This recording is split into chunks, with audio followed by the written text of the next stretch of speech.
Lasser here, and welcome to the Author Spotlight. Make sure you say hi in the comments and tell us where you are watching from. Today's show is sponsored by the Online Authors Office, a platform for aspiring writers who seek that quantum leap into marketing their work. And today we are diving deep with best-selling author Jason Masters.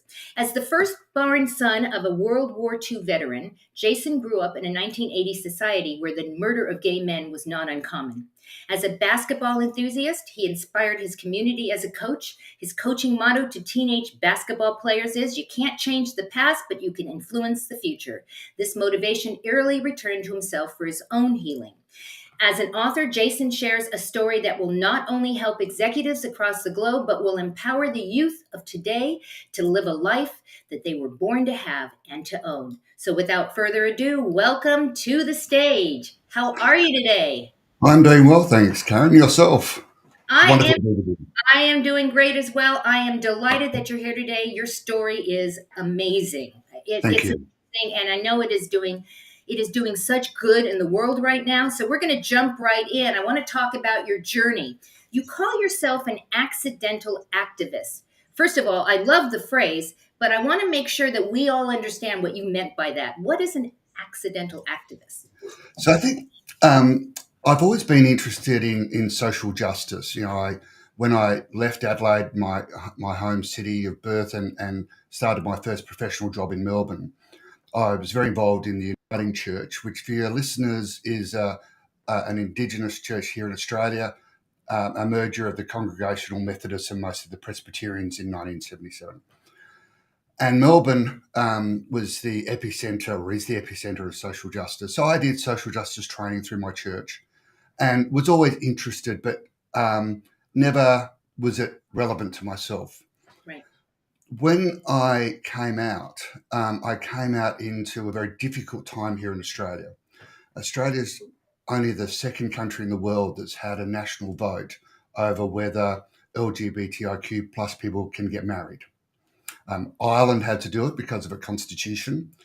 Australia did it because the Conservative government at the time had been trying to delay and defer this. So I then suddenly found myself coming out, starting to discover who I was, and then getting involved in national politics, and having to advocate for the right for LGBTIQ plus people to get married. And then from there, after there was success with we called it a postal survey, was how it was done. There was then a pushback from various conservative members of parliaments in the various layers of our system here in Australia, that were starting to push for religious rights. And one of the things that happened here in New South Wales is one of the right-wing parties, called the Pauline Hanson One Nation Party, put a bill into the New South Wales Parliament that effectively meant that teachers, groundskeepers, office staff, counsellors in schools, if they provided any support to transgender children or gender diverse children, would be sacked and teachers would lose their license. Pretty much what we're seeing across America at the I was moment. just going to say that. It sounds like they're taking their road from what you guys went through. Wow, Cor- interesting. Correct. And so I am involved in the LGBTIQ organisation in the Uniting Church called Uniting Network. Hmm. And so I started writing the submission to the parliamentary inquiry into that. Now, what was interesting is there was a lot of submissions from the conservative religious element. There were quite a few submissions from the LGBTIQ advocacy area. There were only 4 submissions from people or organisations that are religious, opposing this legislation. The chair of the committee wouldn't allow any of us to be witnesses at his committee. So surprise, surprise. And so from that, I've been involved in other religious discrimination legislations, and also the work towards banning conversion practices across Australia. So, as you say, coming out as a gay executive has been a very long and arduous journey.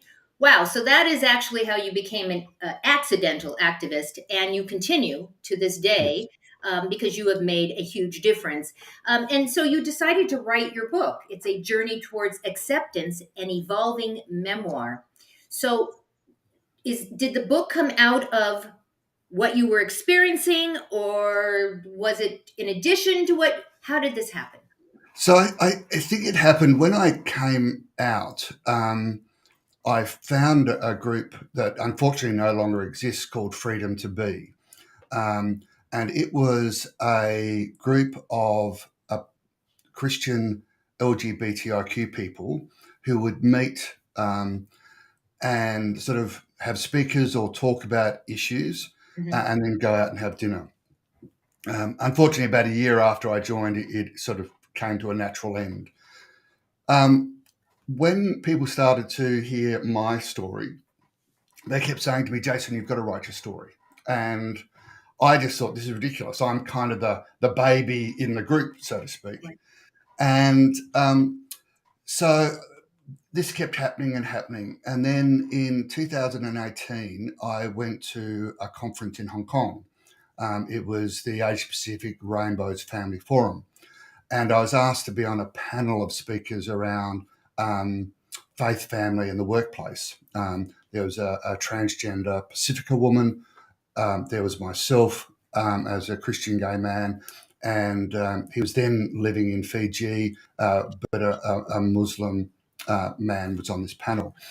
And through that, I had mentioned I was thinking about writing my story. And at that point of time, I just had this concept that I would write something, PDF it, and put it up on a website. Now, one of the funny things about this conference is one of the sponsors was an international high school in Hong Kong. Um, they Oh, actually had quite a lot of LGBTIQ students. And so they actually ran a session at the conference and raised money to help bring an international speaker from a country. And it's one of these speakers that we weren't allowed to record, we weren't allowed to tweet about because if their government found out about what they were speaking about, they could be imprisoned or worse. Anyway, their teacher came up to me afterwards and said, you've got to write a story. It's really important, and you need to talk to Pashmina. She had published her book and done a lot of right. work with Pashmina from the online author's office. So that's when I started the process of starting to put the book together. So that's the genesis of it. What is it like having a book like this that is your story and it's there for people to read? Is that emotional for you? Is this I mean, obviously you had never thought about doing this. You did it Mm. because people asked, but now that you've done it, this is quite the accomplishment. Thank you. Yes, it is. And I think we had the official book launch in Sydney just recently. And Um, I've not been to many book launches, but ones that I've been to, it's basically been the author speaking all the time. And I thought I wanted to do something different. And so I had a well known sort of advocate for the community as the MC. Mhm. I had a very good friend of mine be interviewed about, when he got to know me in Sydney and what he observed of me coming out. Um, he interviewed my son. My daughter was doing the bookstore. And what we realised is that nearly 20 years ago was the first book of this genre in Australia was published, and Oh, mine is only the second. oh, And so wow. Anthony Ben Brown, who was the author of that first book, who was a Pentecostal pastor who was married and then came out, um, um, he and I have known each other since I've come out. And so he was interviewed and then he interviewed me. And so this whole thing that it's been 20 years almost since the first book to the second, I think says something about the challenge for people writing their stories. So I think I was pretty tired last week after having got the book out and now starting to think about, what might be some of the consequences. I have been constantly talking with my psychologist about this. Right. because there are very conservative religious elements in Australia, as there are in most countries, um, who know me for my advocacy work, who might then try and sort of attack me. So we've done some work to prepare for that and things like that. So is it? I'm actually really happy to hear that you have somebody in your corner that you can talk to, because I can only guess. I am not obviously experienced in this, but I can only guess that anticipating what may come to you, to be prepared for it, is a smart thing, and I think that that helps other people as well, knowing that if they're going to walk your walk, that you're showing them how to walk that walk. So thank you for that. You've always been involved in social justice work, and I Yeah. know that you mentioned that when you came out, it sort of narrowed that focus that you had for the LGBTIQ plus. It's hard to say all of those Yeah, it letters. is. Did I say it right? And you're focusing on that, but you also say that you're still in the learning phase. Talk to us about Yes. So one of the things that we're seeing globally at the moment is a significant pushback on the transgender community. And in fact, I mentioned earlier that bill that the One Nation Party put here in New South Wales. it. Hmm. So that's meant that I've had to do a lot of research, and I find the historical parallels quite interesting. I never heard of the Stonewall riots in New York, but one of the things I learned as I started to look at that history was that the transgender women were some of the first people who started the defense of the hotel. Interesting. And what I found interesting was how I actually got to meet Anthony Van Brown, that author of that first book, was because a transgender woman was at I think an LGBTIQ plus business networking function I was at, and we were talking, and she was a little bit concerned that I may not have the support around me. And one of the things that happened out of Anthony's book was a lot of people were reaching out to him saying, I need help. And I'm saying through my book, I'm happy to do that as well. Wow. So, I was seeing this parallel between the transgender women helping that first movement in New York and transgender women then reaching out and trying to support me as well. So I figured that whilst things are improving for gay men, it's not perfect yet by a long means, Right. but the community that's being attacked the most globally is transgender women. So I would do a lot of work on that, and in fact, as we had a brief chat before we started, it's morning here. I normally not up this early. Um, Although some people would say, it's business hours, Jason. Um, but I've already been out tweeting, supporting an activist actor in the UK who has been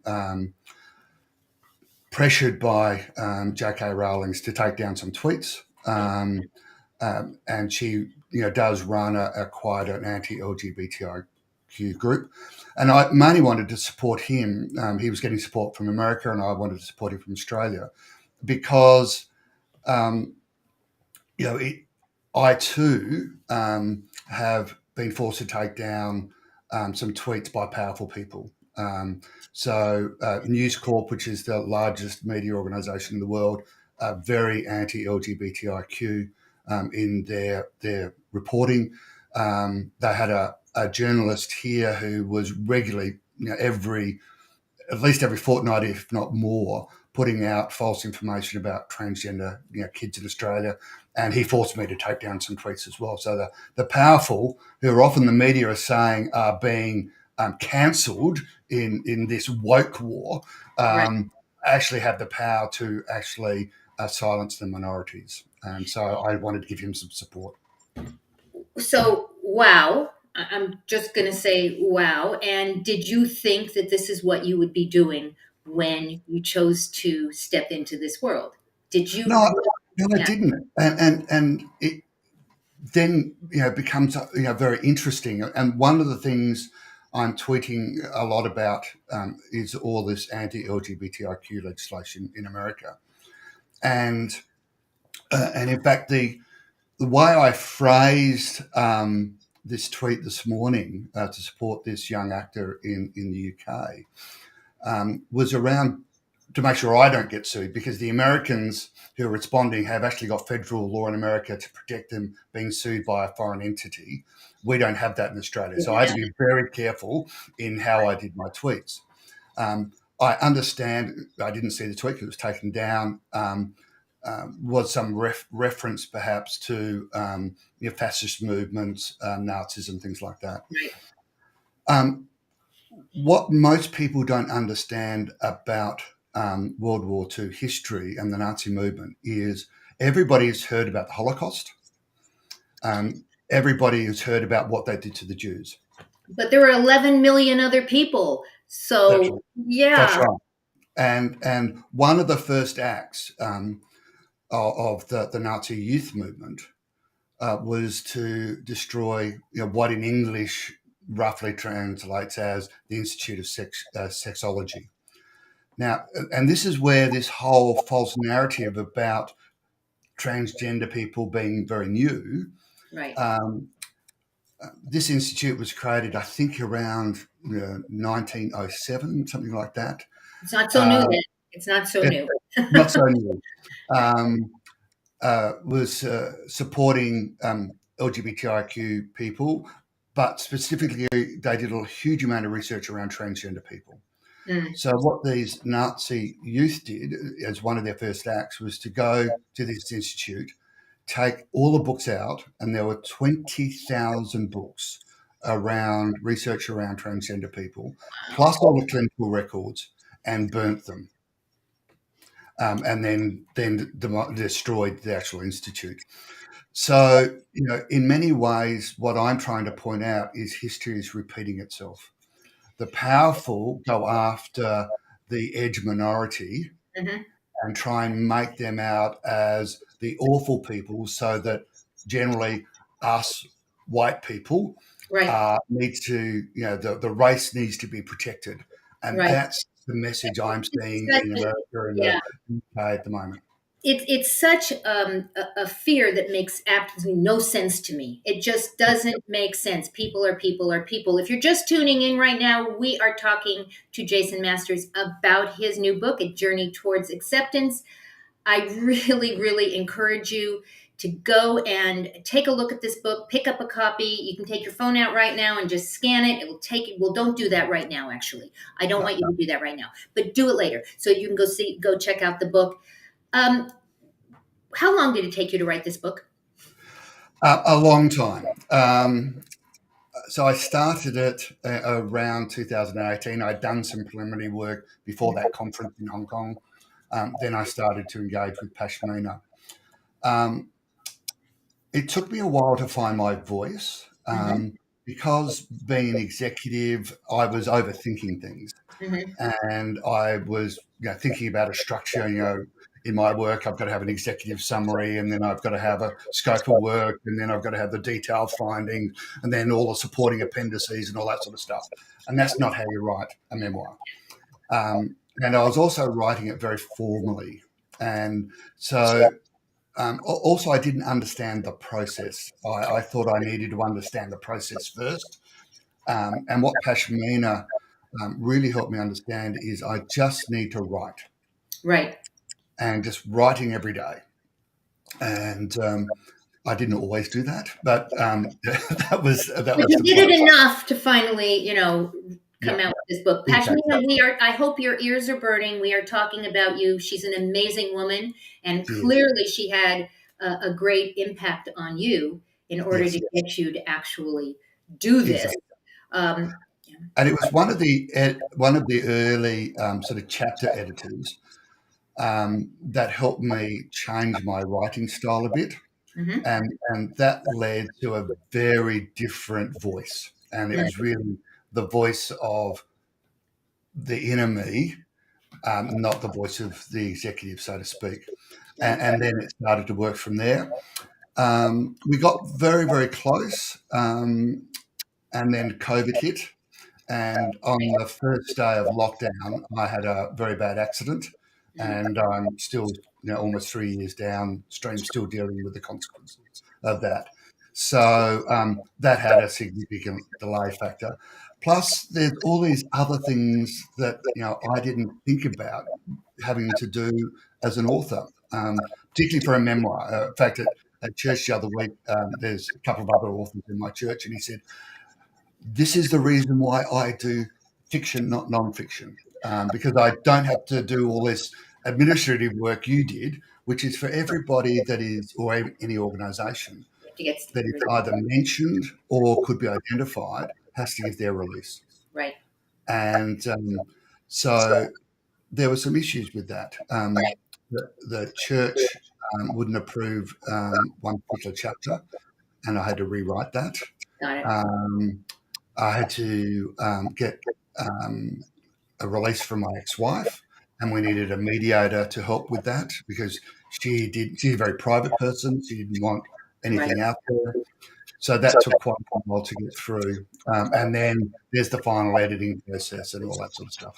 So, are you going to do another book? So it's interesting. When we created the subtitle, An Evolving Memoir, I think Chris Miller was saying, "You're relatively young, Jason. There could be another book, and it's Right. not a complete memoir." Once we get through this sort of release and promotional process, I am thinking of starting the sequel, which will be about having an accident, living through COVID, and recovering through COVID. Now I've got a disability in my left arm, and doing all of that. That 3 or 4 year period it'll end up being. So that's what I'm thinking at the moment. Well, we're going to be waiting for that. I want you to know we're going to be waiting for that. So I always like to ask my guests, no matter what field they're in, I always want to know why people do what they do. What is your big why? Why are you doing this? I think I'm doing this because there is so much still unknown about the LGBTIQ community in our society. What I see, if I go back to the transgender issue, is arguments that were in the 1970s presented about gay people are now being rehashed around transgender people. So I think that's part of it. I think another part of it is the importance of representation. And one of the things that was important to me, I went to a program at Stanford University in California there. They have their master's program. They have a variety of other programs. They also have in the American summer week-long programs, and they for a long time just run an executive leadership program. They then modified it to create one for women. They then modified it again to create one for Asian executives. And then in about 2015-16, they created one for LGBTIQ executives. So I went to the third one of that. I had started to wearing a watch band that's sort of pride related, and I had two. One like this that was very obvious pride, and another one that if you kind of knew, you knew, but for most people they wouldn't know. And that's what I wore to work and things like that. And I would wear an earlier version of this one when I went out with my LGBTIQ friends. So when I went to Stanford, I thought, well, if I can't wear this all the time while I'm there, I'm really still got a long way to process who I am.